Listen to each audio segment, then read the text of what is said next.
Today on the Word Preacher Podcast, opening your mouth, the destroyer on the water, and exceptions to the rule. I'm Brett Jensen, and this is the Word Preacher Podcast.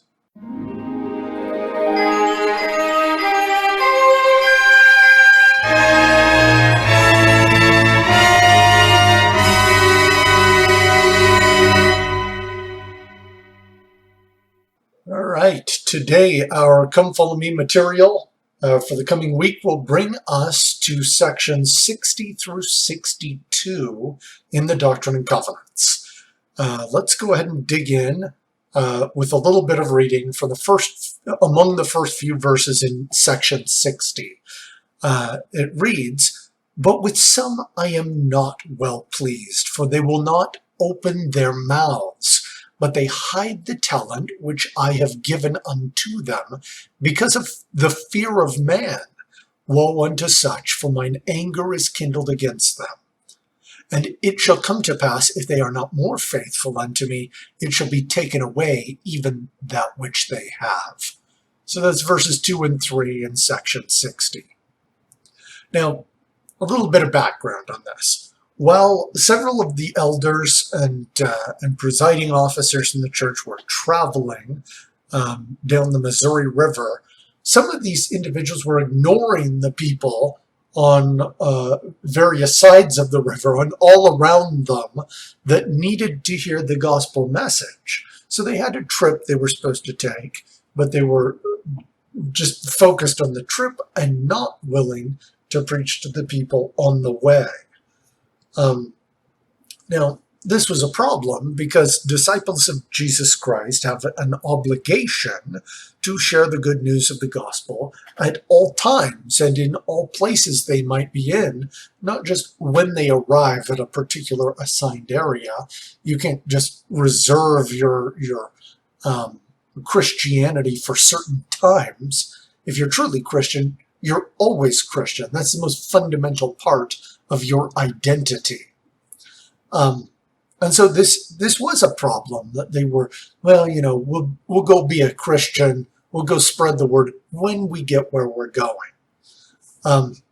Now, that's not to say that it's easy to open your mouth in all circumstances or do something meaningful to share the gospel. In fact, I would suggest that this task has become increasingly difficult, especially in the United States over the past 100 years. Because, in past decades, it was possible for a person to come to the door without knowing who was on the other side, knock on that door, have that open, and have a good chance of being invited in and heard out. This is something that door-to-door salesmen could do, not just like in some areas for a summer sales job, but this would be a practical way of generating demand for products of all sorts in various places. You could go unannounced to a home and expect an opportunity to share the benefits of some product or service that you offered.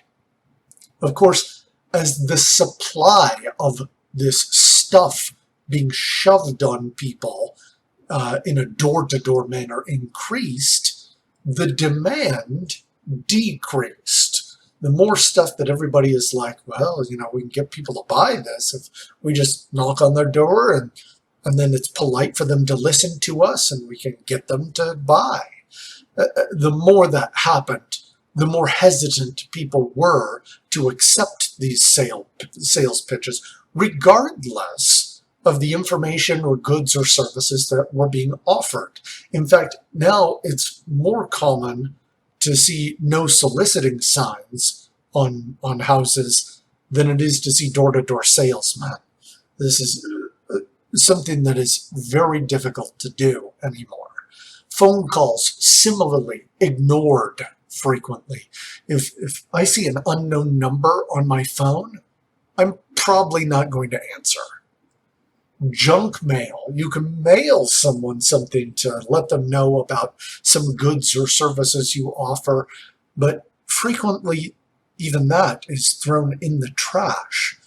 And it's the same with many other forms of communication, which we are receiving in high volumes, whether it's text messages or email offers. We employ spam filters on both of these services to try and cut down on the volume of stuff that is being thrown at us in terms of offers to generate demand. So how do you get through all of the filters that people have set up to manage the volume of unnecessary stuff being thrown at them, especially if you have something that is actually of value? Well, let's look at the current model for what is maybe most successful. Social media. Wide net advertisements are still used in social media in like video messages, YouTube videos to promote brand strength. And that draws customers when a need arises. And that includes things like insurance for various products, or like all sorts of different services.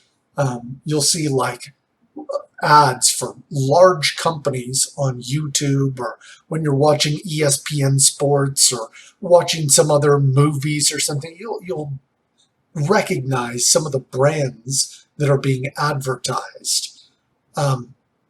Now, it's not all wide net advertisements. Some of it is also gathering information about individuals, particularly on large social media platforms like Facebook or Twitter.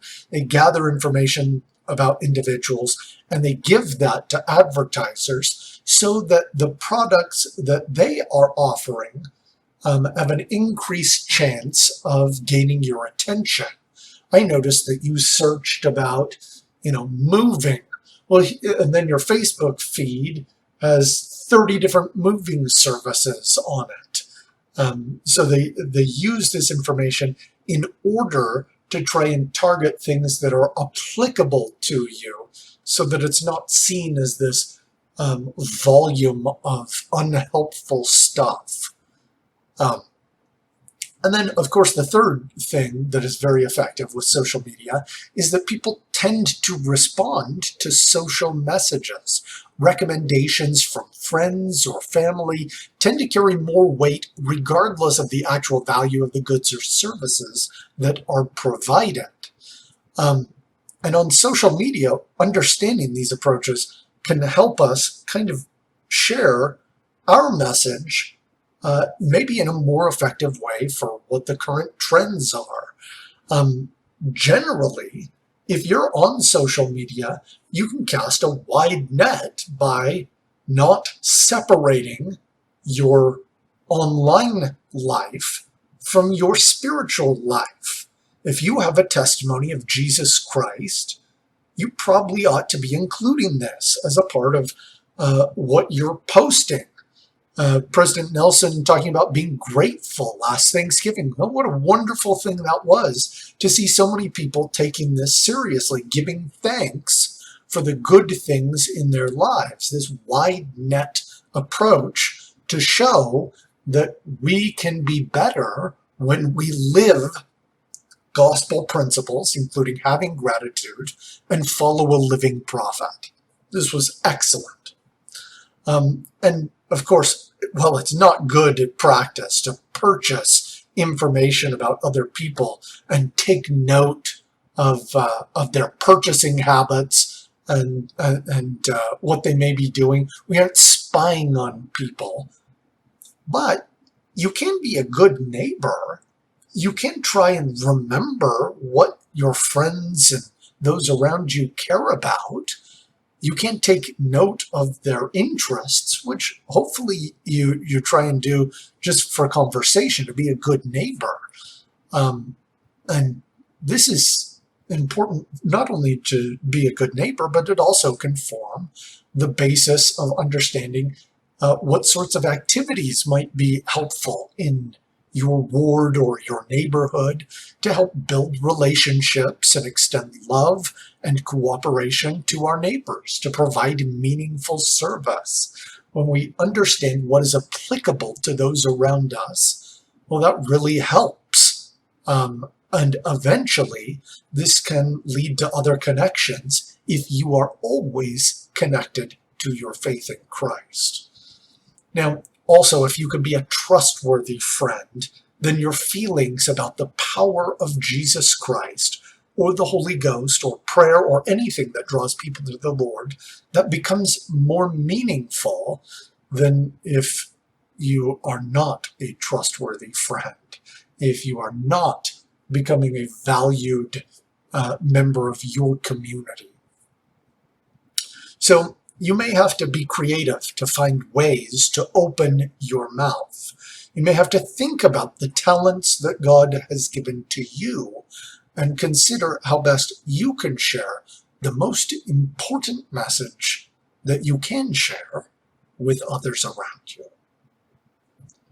All right, moving ahead, let's talk about the destroyer on the water.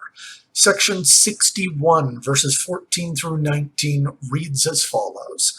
Behold, I, the Lord, in the beginning blessed the waters, but in the last days by the mouth of my servant John I cursed the waters. Wherefore the days will come that no flesh shall be safe upon the waters. And it shall be said in days to come that there is none able to go up to the land of Zion upon the waters, but he that is upright in heart. And as I, the Lord, in the beginning cursed the land, even so in the last days have I blessed it in its time for the use of my saints, that they may partake the fatness thereof. And now I give unto you a commandment, that what I say unto one I say unto all, that you shall forewarn your brethren concerning these waters, that they come not in journeying upon them, lest their faith fail, and they are caught in snares. I, the Lord, have decreed, and the destroyer rideth upon the face thereof, and I revoke not the decree. Okay, so this is our reading. And to some people, when you're looking at this sort of thing, it may seem like superstitious nonsense that a disciple of Christ should be concerned about being on the water. And some people point to counsel given to modern missionaries, for example, about avoiding swimming, and come to the same conclusion. It must be because the destroyer is riding on the water, and that's dangerous. The Come Follow Me material actually offers the following, though.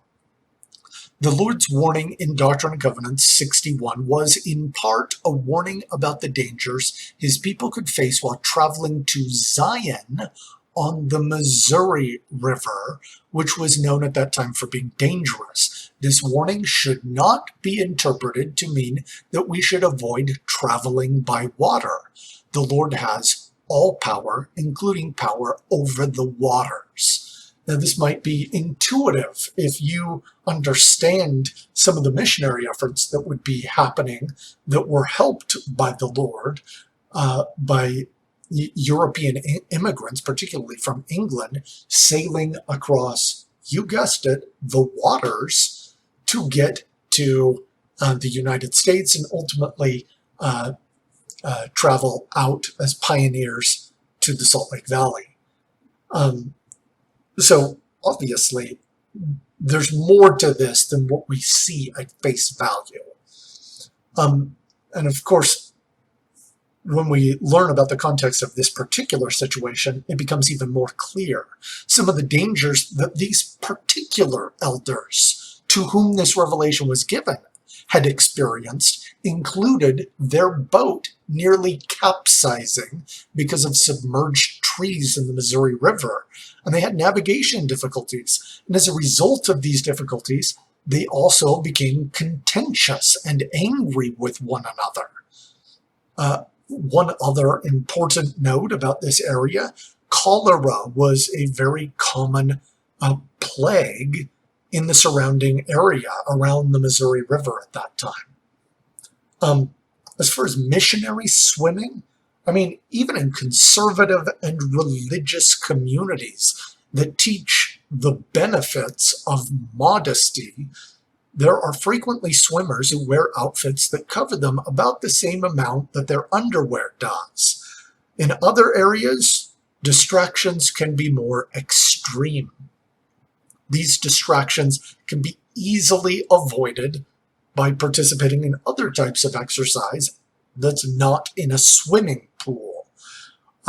So it's really important that we not think that this section represents a general rule that members of the church should avoid the boats or they aren't allowed to serve in the Navy, which we know is nonsense. Thomas S. Monson was a naval officer in World War II. Now, what we can get from these passages, though, is a general sense that we should worry about being reasonably safe. Maybe let's not compete for Darwin Awards. Be smart about how we go about things. All right, last point, exceptions to the rule. Now, previously we discussed the responsibility to open our mouths and share the message of the gospel of Jesus Christ.